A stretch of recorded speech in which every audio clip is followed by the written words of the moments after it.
climax was Goosebumps, with Shivraj Kumar is the highlight for the film. ಅದ್ಭುತವಾಗಿದೆ film ಮಾತ್ರ. ಶಿವಣ್ಣ ಅವರ ಮೂರೇ scene ಬಂದ್ರು ಮುತ್ತು ತರ ಮಾಡಿದ್ದಾರೆ. ಭಾಷೆ ಬಗ್ಗೆ ಇಲ್ಲ, ಆದರೆ ಫಿಲ್ಮ್ ಮಾತ್ರ ಅದ್ಭುತವಾಗಿ ಬಂದಿದೆ. ಫಿಲಮ್ ನೋಡಲೇಬೇಕು. ಫಿಲಮ್ ಒಳ್ಳೆ ಕಥೆ ಇದೆ, ಸ್ಟೋರಿ ಇದೆ, ನೋಡಲೇಬೇಕು.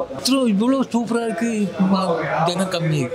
ಡೈರೆಕ್ಟ್ರಿಗೆ ಥ್ಯಾಂಕ್ಸ್ ಹೇಳ್ಬೇಕು, ನಿಜಲು ಭಾಳ ಚೆನ್ನಾಗಿ ಇದು ಮಾಡಿದ್ದಾರೆ ಸರ್. ಟೋಟಲ್ ಒಳ್ಳೆ ಸೂಪರ್. ಶಿವಣ್ಣ ಶಿವಣ್ಣ ಶಿವಣ್ಣ ಅಂತ ರಾಮಕೋಟಿ ಹೇಳ್ದಂಗೆ ಹೇಳ್ತಾರಲ್ಲ, ಜೀವ ಮಿಳ್ಳಾತಿತ್ತಂಗೆ ನಮಗೆ. ಅಷ್ಟು ಚೆನ್ನಾಗಿ ಶಿವಣ್ಣ ಶಿವಣ್ಣ ಅಂತ ಹೇಳ್ತಾರಲ್ಲ, ನಾವು ಭಕ್ತರು ಕೂಡ ಅಷ್ಟು ತರಗೆ ಅಂತಿಲ್ಲ, ಅಷ್ಟು ಚೆನ್ನಾಗಿ ಇದು ಹೇಳಿದ್ದಾರೆ ಇದಕ್ಕೆ ಅಂತ ಹೇಳಿ. Super sir. ಮೇಕಿಂಗ್ ಮಾತ್ರ ತುಂಬಾ ಚೆನ್ನಾಗಿದೆ.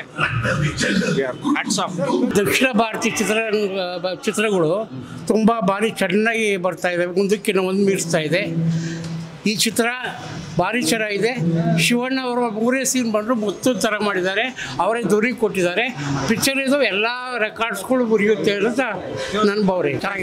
ಚೆನ್ನಾಗಿದೆ ಮೇಡಮ್, ಸೂಪರ್ ಚೆನ್ನಾಗಿದೆ. ಧನುಷ್ ಎಲ್ಲರೂ ಚೆನ್ನಾಗಿ ಮಾಡೋರು. ಧನುಷ್ ಮಾತ್ರ ತುಂಬಾ ಚೆನ್ನಾಗಿ ಮಾಡಿದ್ದಾರೆ. ಶಿವಣ್ಣನ ಬಗ್ಗೆ ಏನು ಮಾತಾಡ್ಲಿಕ್ಕೆ ಆಗೋದೇ ಇಲ್ಲ ಸರ್. ಸಿನಿಮಾ ಸೂಪರ್ ಆಗಿದೆ. ಅದರಲ್ಲೂ ಮತ್ತು ನಾವು ತಮಿಳ್ ಸಿನಿಮಾ ನಾವು ನೋಡಲ್ಲ. ನಾವು ಇದು ಮಾಡಿದ್ರಲ್ಲ, ಶಿವಣ್ಣಗೋಸ್ಕರ ನಾವು ಬರ್ದಿರೋದು. ನಾವು ಸುಳ್ಳು ಹಾಕಿರೋದು. ನಾವು ಪೊಲೀಸ್ ಅಭಿಮಾನಿಗಳು, ನಾವು ಎಲ್ಲ ಬರೆಸ್ಕೊಂಡು ಅದು ನಮಗೆ ಸರ್ ಸಿನಿಮಾ ಚೆನ್ನಾಗಿದೆ ಸರ್. ಇಲ್ಲ ಅವರು ಆಕ್ಟಿಂಗ್ ಚೆನ್ನಾಗಿ ಮಾಡಿದ್ರೆ, ಶಿವಣ್ಣ ಆಕ್ಟಿಂಗ್ ಮಾತ್ರ ಸೂಪರ್ ಆಕ್ಟಿಂಗ್ ಸರ್. ಯಾವುದೇ ಬಾಸ್ ಆಗಿರಲಿ, ಇಂಡಿಯಾ ನಂಬರ್ 1 ಆಗಿರಲಿ, ಯಾರೇ ಏರಿಯಾ ಆಗಿರಲಿ, ನೋಡೋದು ಸಿನಿಮಾ ಸೂಪರ್ ಆಗಿರಬೇಕು. ಆದರೆ ಜೀವನ ಥರನೇ ಮುಂದೆ ಬರೋ ಪುಳಿತು ನನ್ನ ನೆನಪಲ್ಲಿ ಜೀವನನೇ ಬಂದಿರೋದು. ಅದೇ ಥರ ಇಂಡಿಯಾಗೆ ನಂಬರ್ 1 ಆಗಿರಬೇಕು. ಯಾವುದೇ ಬಾಸ್ ಆಗಿರಲಿ, ನಂಬರ್ 1 ಜೀವನ ಅಂತಾನೆ ಆಗಬೇಕು. The climax was Goosebumps, with Shivraj Kumar is the highlight for the film. Dhanush's acting was really good actually. He transformed himself from other movies to this movie. Is perfect hero material for. He's not a this is actually character oriented, based on the British India. It's a good attempt. It's an experimental movie. How's the action and all? I'm saying it's a Goosebumps. Overall movie ತುಂಬ ಚೆನ್ನಾಗಿದೆ. ಅಣ್ಣಂದೊಂದು song ತುಂಬ ಇಷ್ಟ ಆಯಿತು. ಅವರು dance ಮುಂದೆ ಅವ್ರು ಇನ್ನೂ 25 ಯುವಕುಂತಾರ ಇನ್ನೂ ಅಷ್ಟೊಂದು ಎನರ್ಜಿಯಾಗಿ ಮಾಡ್ತಾರೆ. ತುಂಬ ಖುಷಿ ಆಯಿತು. ಲಾಸ್ಟ್ ಟೈಮು ನಾನು ಜೈಲರ್ ನೋಡಿದೆ, ಅಣ್ಣನ ಕಣ್ಣಲ್ಲೇ ಇದು ಮಾಡ್ತಾರೆ.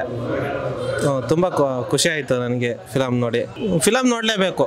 ಫಿಲಮ್ ಒಳ್ಳೆ ಕಥೆ ಇದೆ, ಸ್ಟೋರಿ ಇದೆ, ನೋಡಲೇಬೇಕು. ಫೈರಿಂಗ್ ಸೂಪರ್, ಸ್ಟೆಂಡ್ ಸೂಪರ್, ಎಲ್ಲಾமே ಸೂಪರ್. ಅಣ್ಣ ಮறுபடி ನಾನು ಯೋಚನೆ ಮಾಡ್ತೇನೆ, ಜನ ಕಮ್ಮಿಯೇ. ಇವಳು ಸೂಪರ್ ಆಗಿ ಜನ ಕಮ್ಮಿ. ತುಂಬ ಚೆನ್ನಾಗಿ ಮಾಡಿದ್ದಾರೆ ಫಿಲಮು. ಬ್ರಿಟಿಷ್ ಸರ್ದು ಸ್ಟೋರಿ ತುಂಬ ನಾವಂತೂ ಸರಿಯಾಗಿ ನಮ್ಗೆ ಇಷ್ಟ ಹೆಸರು ನೋಡಿರಲ್ಲ. ಈ ಥರ ಎಲ್ಲ ನಡೆದಿದೆ ಅನ್ನೋದೆಲ್ಲನೂ ನಮ್ಮ ಪೀಳಿಗೆಗೆ, ನಮ್ಮ ಮಕ್ಕಳ ಪೀಳಿಗೆಗೆ ಇದು ನೋಡ್ಬೇಕು. ಫಿಲ್ಮನ ಭಾಳ ತುಂಬ ಚೆನ್ನಾಗಿದೆ.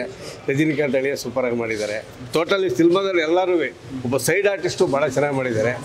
ಒಳ್ಳೆ ಬ್ರಿಟಿಷರ್ ಸ್ಟೋರಿ ಭಾಳ ಚೆನ್ನಾಗಿ ತಗೊಂಡಿದ್ದಾರೆ. ಶಿವಣ್ಣ ಮಾತ್ರ ಸೂಪರ್. ಯಾವುದ್ರಲ್ಲಿ ಏನು ಮಾಡಿದ್ರು ಅವ್ರ ಆ್ಯಕ್ಟಿಂಗಲ್ಲಿ ಏನು ಮಾತಾಡೋಂಗೆ ಇಲ್ಲ ಬಿಡಿ. ಟೋಟಲಿ ಫಿಲಮ್ ಭಾಳ ಚೆನ್ನಾಗಿದೆ. ಬ್ರಿಟಿಷರ್ ಸ್ಟೋರಿ ಭಾಳ ಕೂತ್ಕೊಂಡು ನೋಡಬೇಕು ಸರ್. ನಿಜವಲ್ಲ ಫಿಲಮು ಎಷ್ಟು ಅಂದರೆ ಒಂಚೂರು ಮಾತಿಲ್ದಂಗೆ ನೋಡೋಂಗತ್ತೆ, ಅಷ್ಟು ಚೆನ್ನಾಗಿ. ಇಂಥದ್ದೆಲ್ಲ ನಡೆದಿದೋ ಇಲ್ವೋ ಏನೋ ಅಂತ ನಮಗೆ ಒಂಥರ ಆಶ್ಚರ್ಯ. ಹೇಳ್ಬೇಕು ಅಂದರೆ ಏನು ಕೊಟ್ಟರು ಸಾಲ ಫಿಲಮ್ ನಿಜವಲ್ಲ ಅವಾರ್ಡ್ ಬರ್ಬೇಕು ಫಿಲಮ್ ನೋಡ್ಬೇಕಂದ್ರೆ. ಯಾವುದ್ರಲ್ಲೂ ತಪ್ಪೇ ಮಾಡಿಲ್ಲ, ಅಷ್ಟು ಚೆನ್ನಾಗಿ ಸಿನಿಮಾ ತಗೊಂಡೋಗಿದ್ದಾರೆ ಸರ್. ಅದ್ಭುತವಾಗಿದೆ ಫಿಲಮ್ ಮಾತ್ರ. ಹೆಂಗೆ ಹುಮ್ಮಸ್ ಬತ್ತೆ ಅಂದರೆ ಜನಕ್ಕೆ ಕೂತಿದ್ದಾರೆ, ಅಲ್ಲಿ ಬರೋದೇ ಅಲ್ಲಿ ಹುಮ್ಮಸ್ ಬರೋದೇ ಆಗಲ್ಲ. ಅಂದ್ರೆ ನಿಜವಾಗ್ಲೂ ಮಾವಳಿನ ಫಿಲಿಮಲ್ಲಿ ಸೂಪರ್ ಆಗಿ ಡೈರೆಕ್ಟ್ರಿಗೆ ಥ್ಯಾಂಕ್ಸ್ ಹೇಳ್ಬೇಕು. ನಿಜವಾಗ್ಲೂ ಭಾಳ ಚೆನ್ನಾಗಿ ಇದು ಮಾಡಿದ್ದಾರೆ ಸರ್. ಟೋಟಲ್ ಒಳ್ಳೆ ಸೂಪರು. ರಜನಿಕಾಂತ್ ಅಳಿಯರು ಭಾಳ ಚೆನ್ನಾಗಿ ಮಾಡಿದ್ದಾರೆ ಸರ್. ಶಿವಣ್ಣ ಶಿವಣ್ಣ ಶಿವಣ್ಣ ಅಂತ ರಾಮಕೋಟಿ ಹೇಳ್ದಂಗೆ ಹೇಳ್ತಾರಲ್ಲ, ಜೀವ ಮಿಳ್ಳಾತಿತ್ತಂಗೆ ನಮಗೆ. ಅಷ್ಟು ಚೆನ್ನಾಗಿ ಶಿವಣ್ಣ ಶಿವಣ್ಣ ಅಂತ ಹೇಳ್ತಾರಲ್ಲ, ನಾವು ಭಕ್ತರು ಕೂಡ ಅಷ್ಟು ತರಗೆ ಅಂತಿಲ್ಲ, ಅಷ್ಟು ಚೆನ್ನಾಗಿ ಇದು ಹೇಳಿದ್ದಾರೆ ರಜನಿಕಾಂತ್ ಅಳಿಯ. Super sir.